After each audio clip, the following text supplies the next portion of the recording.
Esse cara aqui é abençoado demais, né? É. Meus irmãos, vamos orar pelo Aníbal, cadê a Carol? Ah, está lá embaixo, tá.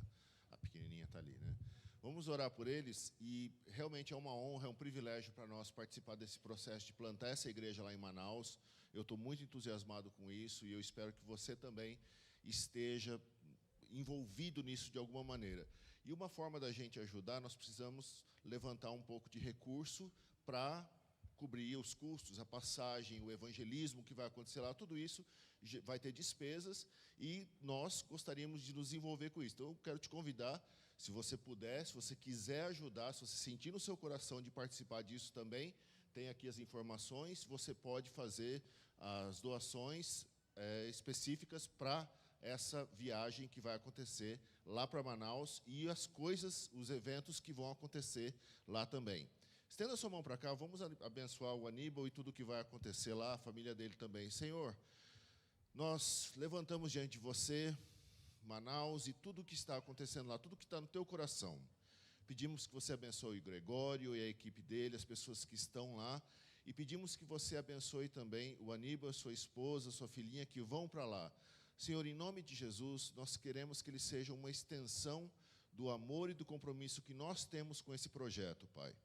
Eu oro em nome de Jesus que o Senhor dê sabedoria, dê estratégias corretas e a revelação do teu coração para aquilo que eles vão fazer, para a forma que eles vão falar e para aquilo que eles vão compartilhar do teu amor e do teu reino para aquelas pessoas. Nós abençoamos eles e mais uma vez te agradecemos, Deus, pelo privilégio de fazermos parte desse processo. Em nome de Jesus, amém e amém. Valeu, mano.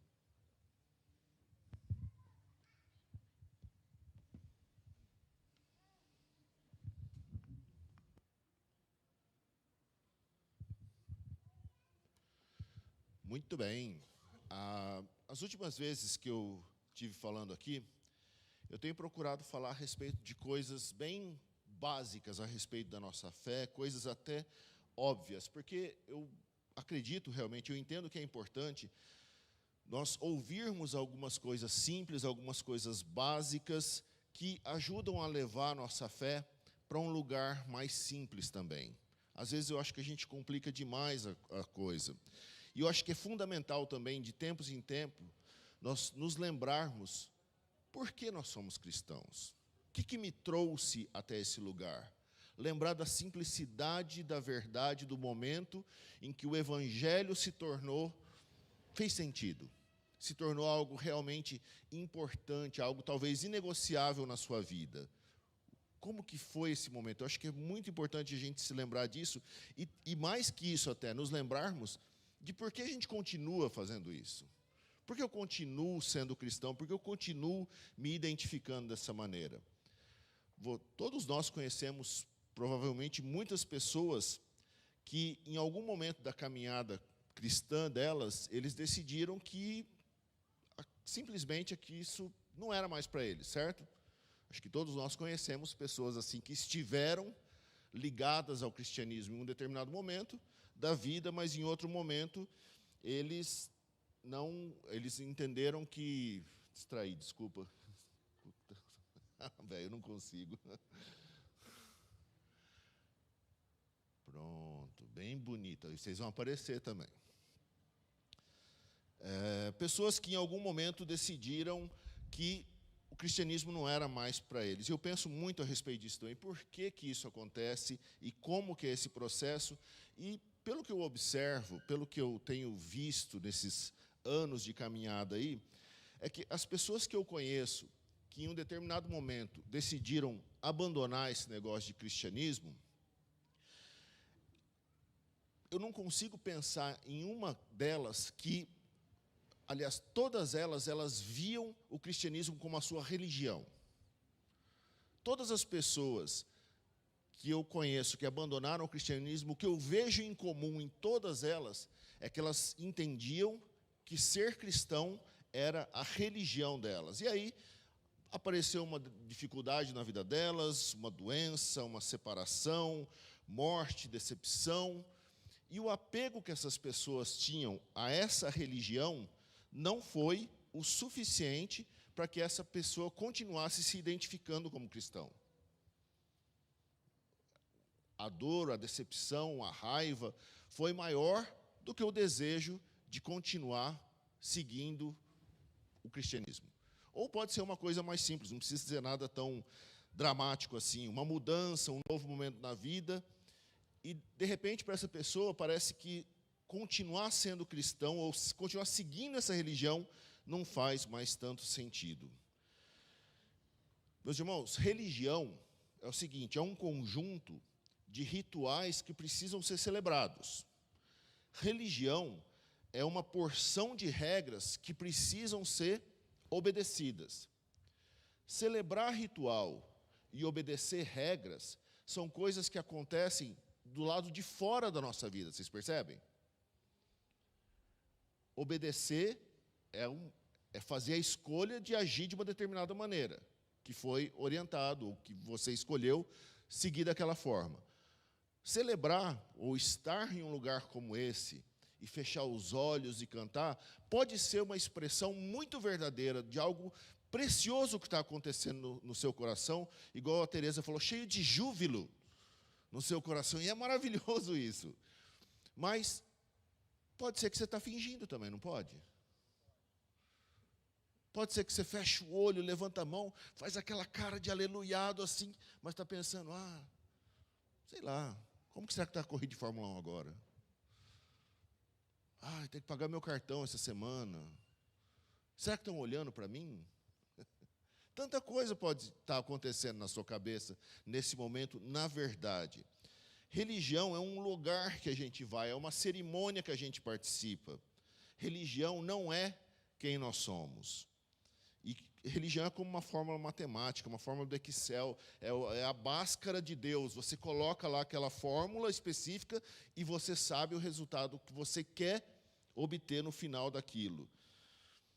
Ter o cristianismo como religião, meus amigos, é o caminho mais fácil, mais provável para que em algum momento você abandone o cristianismo. Se o cristianismo for só a sua religião, a chance de que em algum momento no futuro, na sua vida, você vai largar a mão de tudo isso é gigantesca.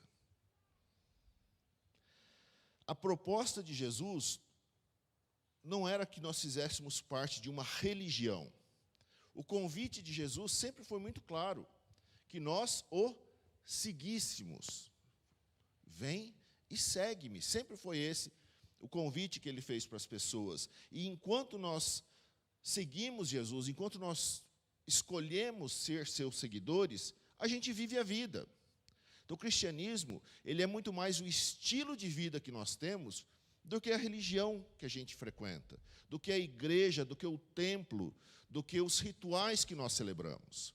Tudo isso tem o seu valor, mas não é isso que define realmente a nossa fé. De onde vem a nossa fé e para onde vai a nossa fé.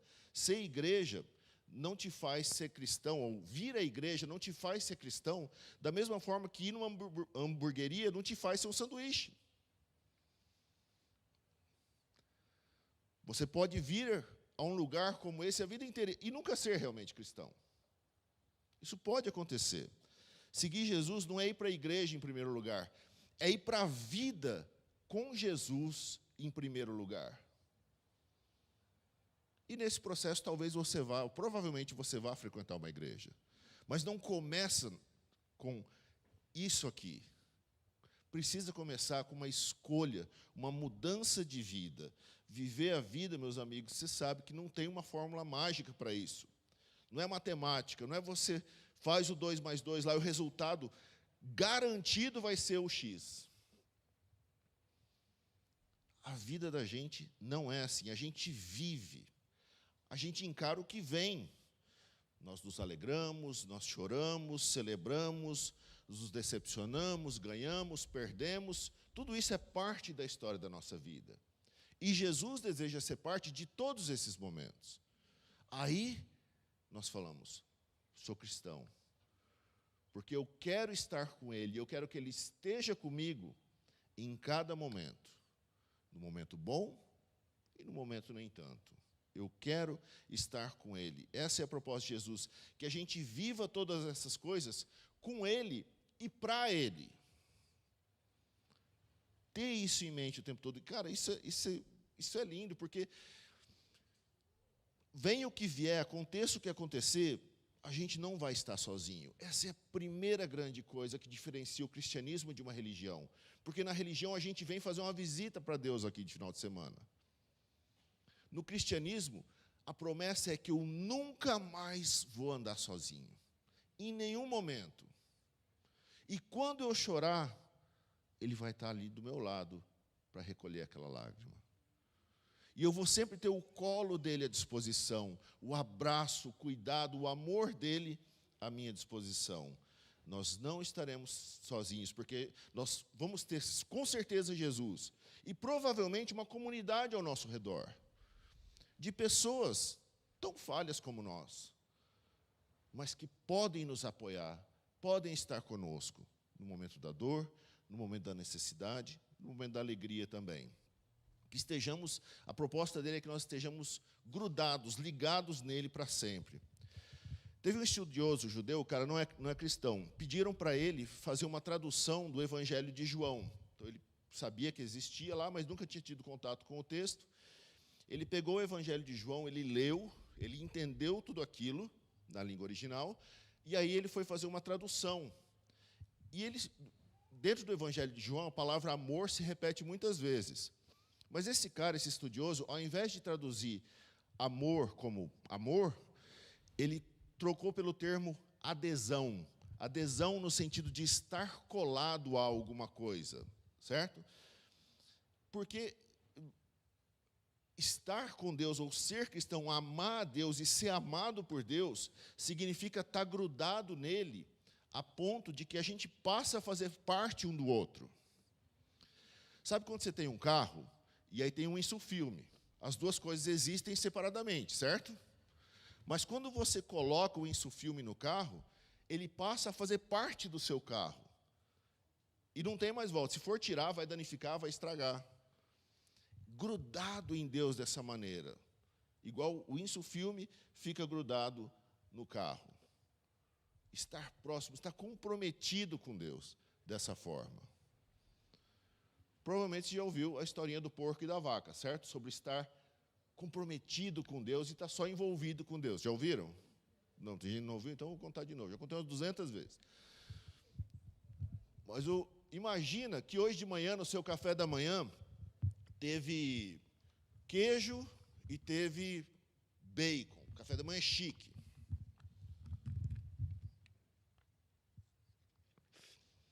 Se teve bacon e teve queijo no seu café da manhã, significa que um porco e uma vaca se envolveram com o seu café da manhã, não é verdade?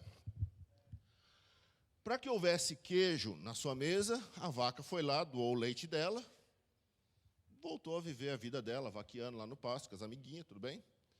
Mas se envolveu com o seu café da manhã. Para que houvesse presunto, não, bacon no seu café da manhã, significa que um porco também se envolveu com o seu café da manhã. Ele estava lá no Parque Antártica, vivendo a vida dele, de repente, alguém pegou ele, falou, vem cá. E para que você tivesse o bacon na sua mesa, foi tirado desse digno suíno um pedaço tão importante da vida dele, que sem esse pedaço ele não pôde mais continuar existindo. Então ele não só se envolveu, ele se comprometeu com o seu café da manhã. Entende? Aí a pergunta é óbvia, né? Você vai ser um crente porco ou crente vaca? A gente não vem visitar Deus. E tem um outro exemplo, eu acho melhor ainda, porque isso é real agora. Em 1800 e pouco, vocês já ouviram falar que tem as cataratas do Niágara lá, né? Divisa, Canadá, Estados Unidos e tal.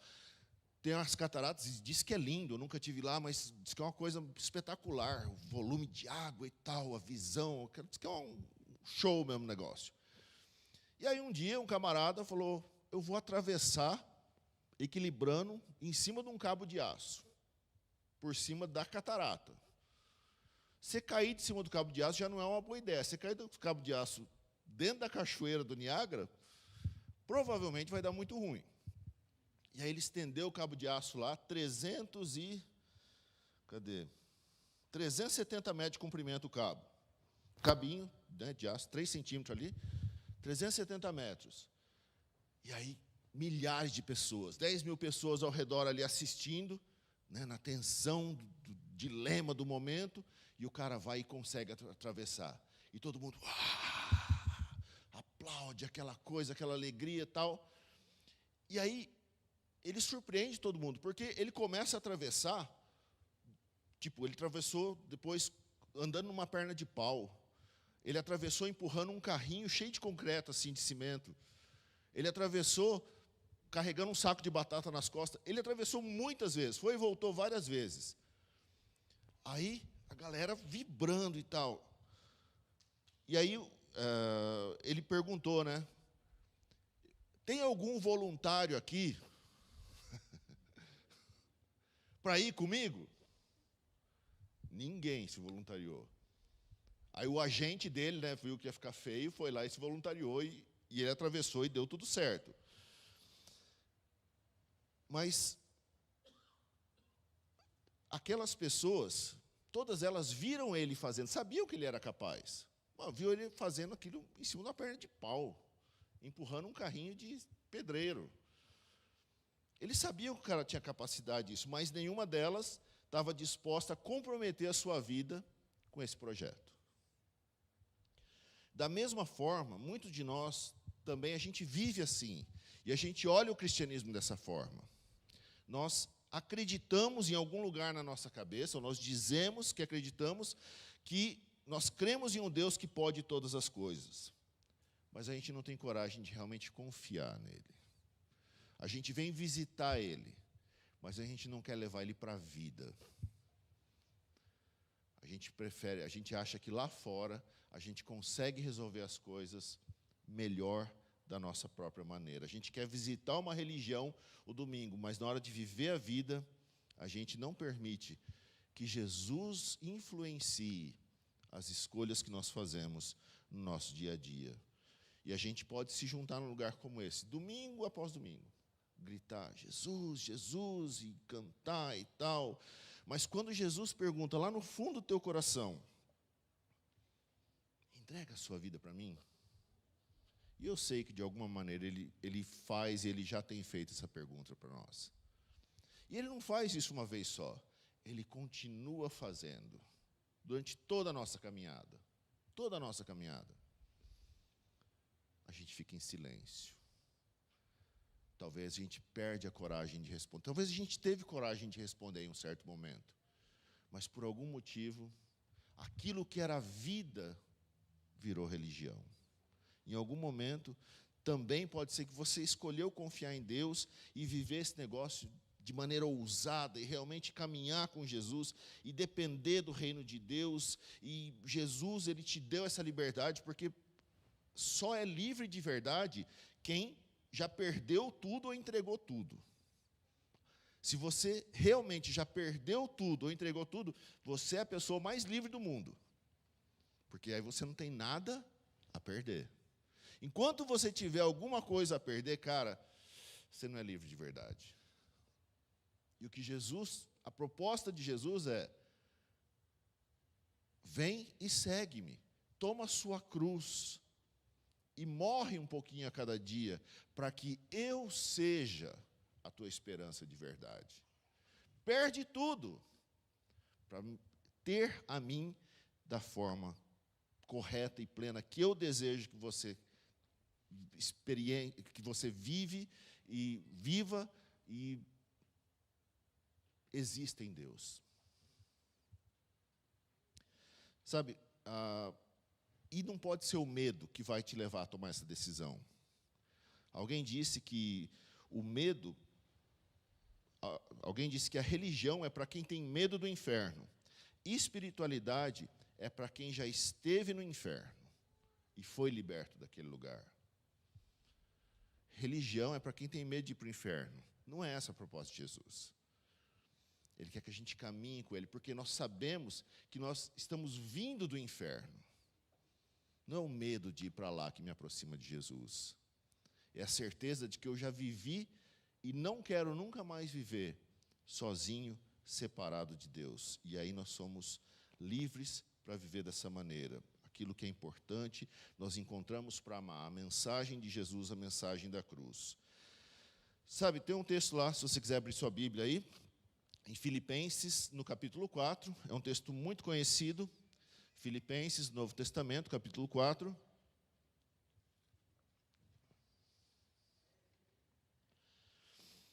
Texto, sim, muito cheio de esperança, cheio de gratidão. Só que Paulo, quando escreve esse texto, ele estava preso. E eu te dizer uma coisa, para escrever essas coisas que a gente vai ler aqui, Paulo escreve, enquanto você está preso, precisa ter realmente, saber que você está caminhando com Jesus. Você precisa saber que o cristianismo não é uma religião só para você. Filipenses 4, a partir do versículo 1, diz o seguinte: portanto, meus irmãos, a quem amo e de quem tenho saudade, vocês são a minha alegria e a minha coroa. Permaneçam assim firmes no Senhor, ó amados. O cara está entusiasmado, vocês estão vendo que ele está feliz aqui. Escrevendo da cadeia, hein? O versículo seguinte diz: o que eu rogo a Evódia e também a Sintique é que vivam em harmonia do Senhor. Ó, o que eu peço para essas duas irmãs é que elas parem de brigar.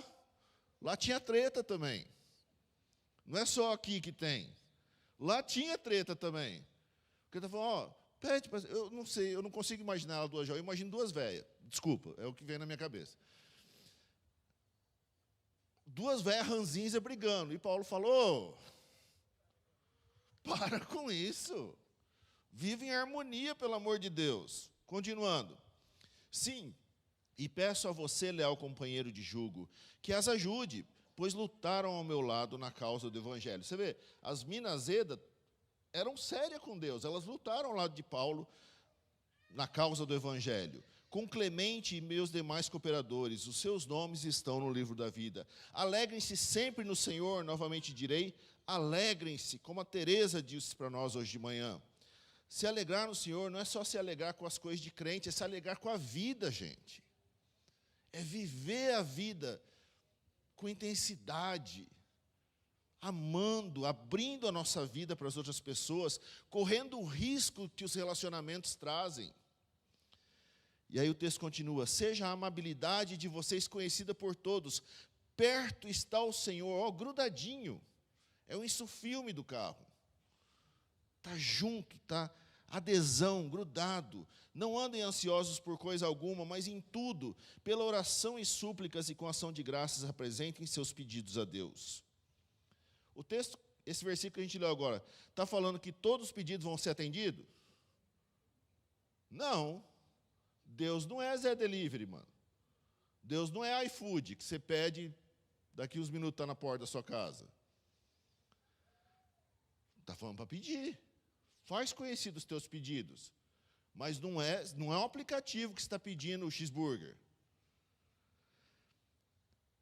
E o texto continua: e a paz de Deus, que excede todo entendimento, guardará os seus corações e as suas mentes em Cristo Jesus. Finalmente, irmãos, tudo que for verdadeiro, tudo que for nobre, tudo que for correto, tudo que for puro, tudo que for amável, tudo que for de boa fama, se houver algo excelente ou digno de louvor, pensem nessas coisas.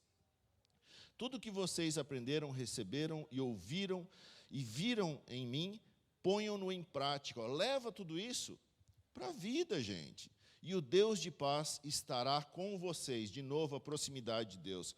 Alegro-me grandemente no Senhor, porque finalmente vocês renovaram o seu interesse por mim. De fato, vocês já se interessavam, mas não tinham oportunidade para demonstrá-lo. Não estou dizendo isso porque esteja necessitado, pois aprendi a adaptar-me a toda e qualquer circunstância. Sei o que é passar necessidade e sei o que é ter fartura. Aprendi o segredo de viver contente em toda e qualquer situação, seja bem alimentado, seja com fome, tendo muito ou passando necessidade. Tudo posso naquele que me fortalece. Cara, esse texto é maravilhoso. Pensar que ele foi produzido de dentro de uma cadeia é a gratidão, a alegria, a esperança, a profundidade do compromisso que Paulo está demonstrando aqui é muito legal. Agora, pode ser que você já ouviu esse versículo, posso tudo naquele que me fortalece, ou tudo posso naquele que me fortalece, num outro contexto. Talvez tinha um pastor, um líder lá na frente, falando: Olha, eu vou falar e vocês dizem amém. Eu posso ser rico. Eu posso ter uma Ferrari.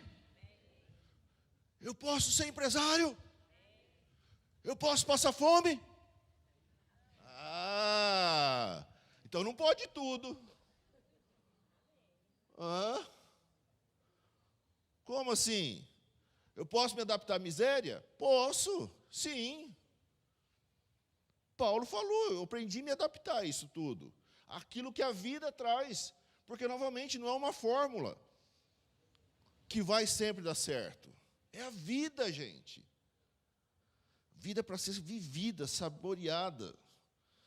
Esse contexto é o compromisso que Paulo está falando. Eu posso viver a vida com alegrias e tristezas.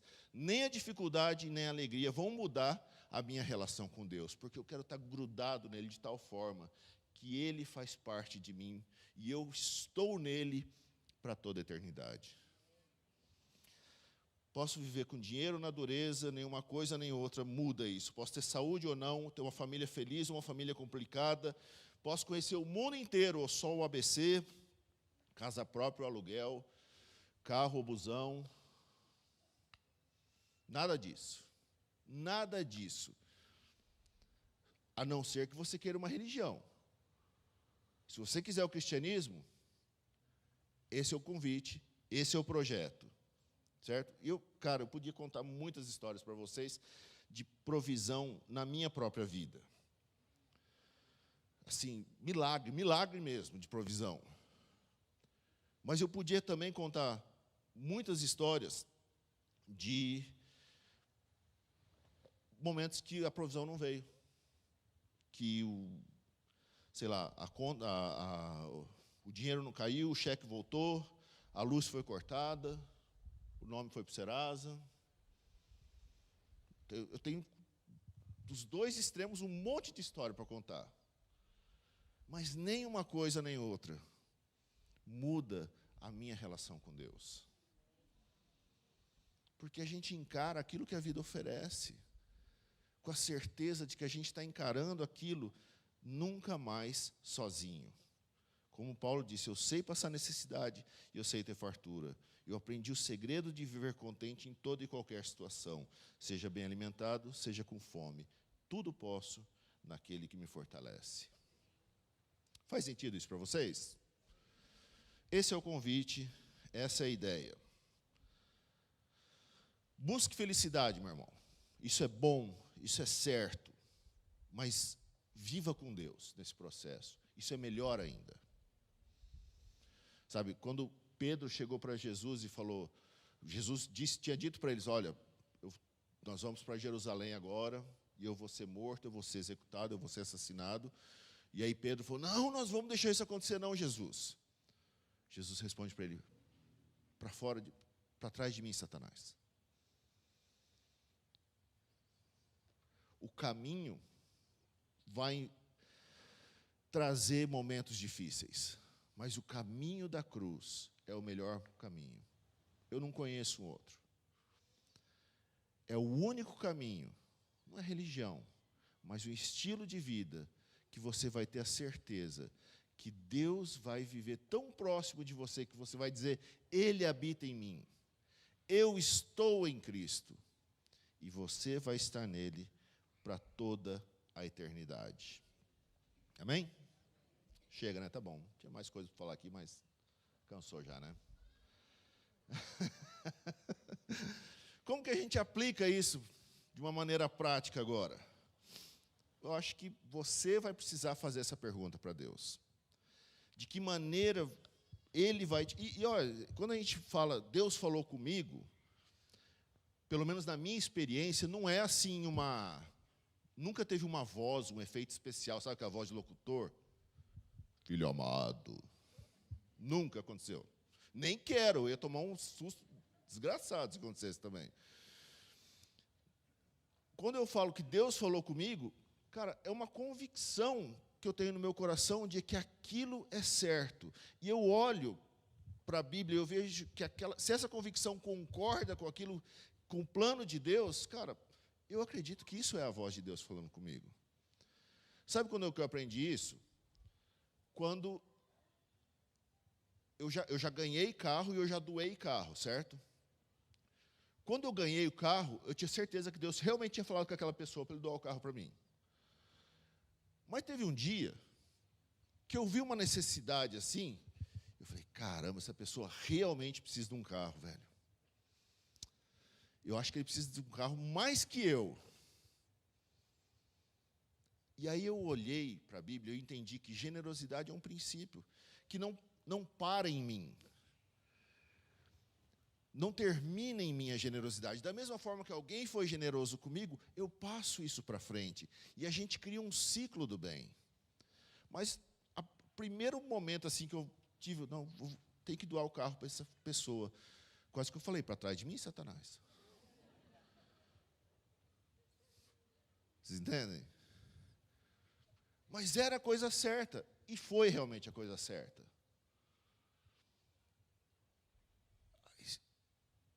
O princípio, a ação, a escolha, está alinhado com a vontade de Deus, com o plano geral de Deus para esse mundo, para as pessoas? Então, bola para frente, gente. Deus fala com a gente. E eu acredito que Deus quer falar com você também a respeito de alguma mudança. Eu acho que isso, para todos nós, diante dessa reflexão, para todos nós vai significar perguntar para Deus, Deus, qual é a tua vontade para a minha vida? Porque se Ele está perto, Ele vai, de alguma maneira, trazer uma convicção, um pensamento, uma ideia de que vai se alinhar com a vontade dEle. Para alguns, vai ser uma mudança. Para outros, vai significar não participar mais de algum esquema que todo mundo faz, mas você sabe lá no fundo que está errado. Para todos nós, vai significar abrir mão da nossa própria vontade em uma ou outra área da nossa vida. Viu? Exatamente o que eu falei no começo. Simples, mas importante. A gente precisa pensar nisso.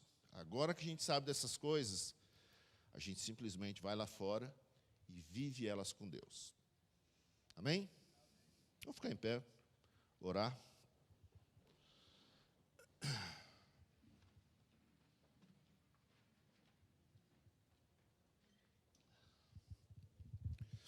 Deus, muito obrigado, Senhor, pela simplicidade da Tua mensagem, do convite que o Senhor faz para nós.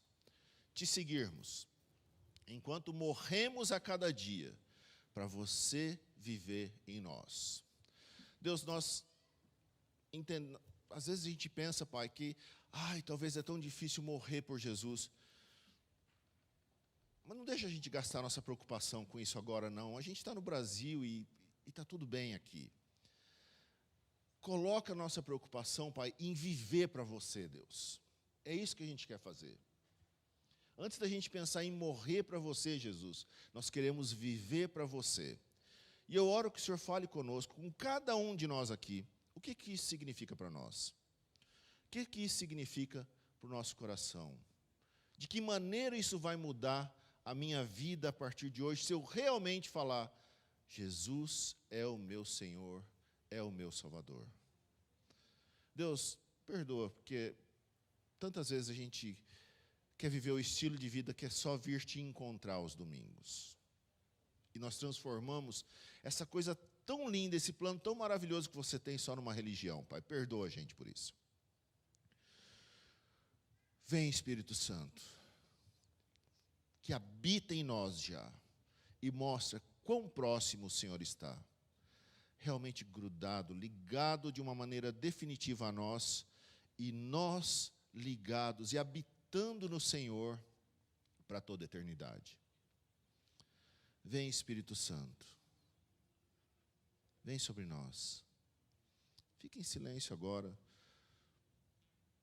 Talvez Deus vai colocar uma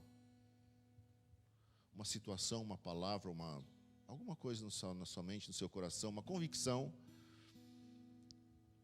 do próximo passo. Vem, Senhor Jesus, fala conosco. Vem, Senhor Jesus.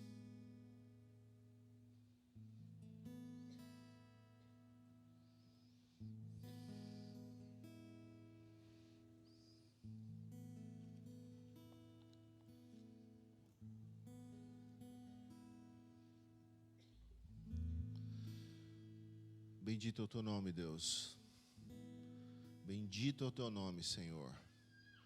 O Deus eterno que escolheu vir até nós através de Jesus Cristo,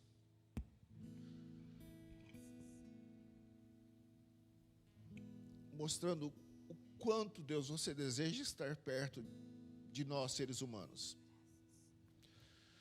Lembra a gente, Senhor, que nós somos mais amados do que nós conseguimos imaginar, ao mesmo tempo que nós somos piores do que nós conseguimos admitir. Muito obrigado, Senhor, pela tua esperança, a esperança de que nós estamos no Senhor para sempre, para toda a eternidade. Ajuda a gente a saborear a vida, viver a vida do jeito que ela vem, com o Senhor nos ajudando e ligados uns aos outros também, Deus, nos suportando, dando suporte um para o outro. Vem, Espírito Santo, traz a nossa fé para um lugar mais simples, mais vivo, mais doce, mais intenso. Vem, Espírito Santo, cuida do nosso coração. Em nome de Jesus, amém e amém. Nós vamos cantar mais uma canção. Eu quero já deixar a bênção com vocês, mas normalmente a gente faz a bênção apostólica. Eu queria hoje falar a bênção sacerdotal, que está lá em Números, depois se você quiser conferir.